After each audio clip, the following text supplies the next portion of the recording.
MACBचे अधीक्षक अभियंता श्री DR पाटील त्यांच्या सहकाऱ्यांसह ते आले होते। त्यांनी त्यांच्या अडचणी सांगितल्या आणि त्यांना ज्या अडचणी होत्या त्या दूर होऊ लागलेल्या आहेत। किंबहुना मी त्यांना आमच्या दिघा परिसरातले नगरसेवक, ऐरोलीचे नगरसेवक, घनसोलीचे नगरसेवक, कोपर खेरणा बनकोडे, इकडचे तुर्बे, वाशी, सानपाडा, नेरूल, सिवूड, CBD या सर्व नगरसेवकांचे टेलिफोन नंबर, नावं देऊन ते त्यांना आमंत्रित करतील आणि त्यांच्याशी चर्चा करतील।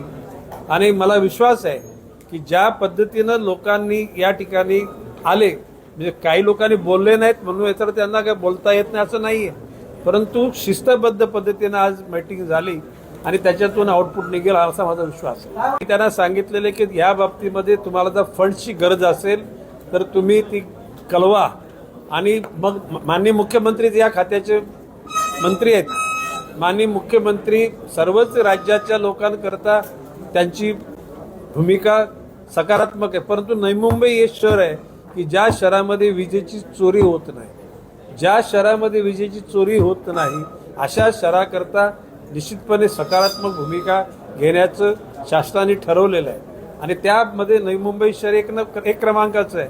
आणि माझा विश्वास आहे की आता ह्या अडीअडचणी आल्या, इतक्या मोठ्या प्रमाणामध्ये नगरसेवकांनी, कार्यकर्ते आणि तुम्ही पत्रकार बांधवांनी सुद्धा याचे गांभीर्य त्या ठिकाणी आणून दिलेलं आहे। मला विश्वास आहे याच्यातून मात निघेल। आज त्यांच्या विविध अधिकाऱ्यांचे टेलिफोन देण्याची भूमिका मी त्यांना सांगितलेली आहे आणि ते फोन मिळतील। आणि आपण हे बघा, मी तुम्हाला चढवण्याकरता बोलतो अशा भाग नाही, लोकप्रतिनिधीपेक्षा मीडियाची ताकद जास्त आहे। Print media, electronic media, social media, तुम्ही जर ठरवलं ना तर कुठल्याही गोष्टीला जागा करण्याचं काम तुम्ही करू शकता।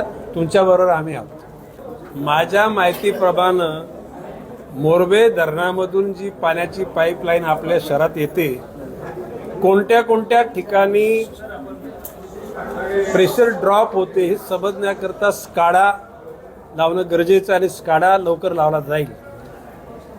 मधल्या प्रशासकीय कालखंडात आणि त्याच्या पूर्वीच्या कालखंडामध्ये काही अतिशय चॅम्पियन असलेल्या आयुक्त लोकांनी महासभेची परवानगी न घेता काही शहरांना वाढून पाणी दिलेलं आहे आणि काही लोकांनी चोरून घेतलेलं आहे। आता त्याचा निश्चितपणे पाठपुरावा करून त्या चोरी करणाऱ्या लोकांना शोधून काढावं।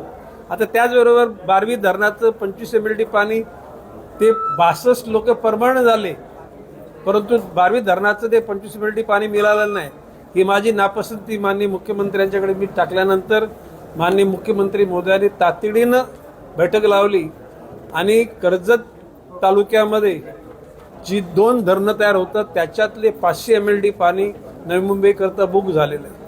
आता 15 तारखेपर्यंत पाऊस होईल आणि त्याच्यानंतर पाण्याचा प्रश्न सुटेल, तरीसुद्धा एकूणच गढूळ आलेलं पाणी, अशुद्ध असलेलं पाणी त्याच्यावर लक्ष द्यायला अरविंदजी जे आहेत शिंदे त्यांना सूचित करण्यात आलेलं आणि त्याची सुधारणा होईल असा माझा विश्वास आहे।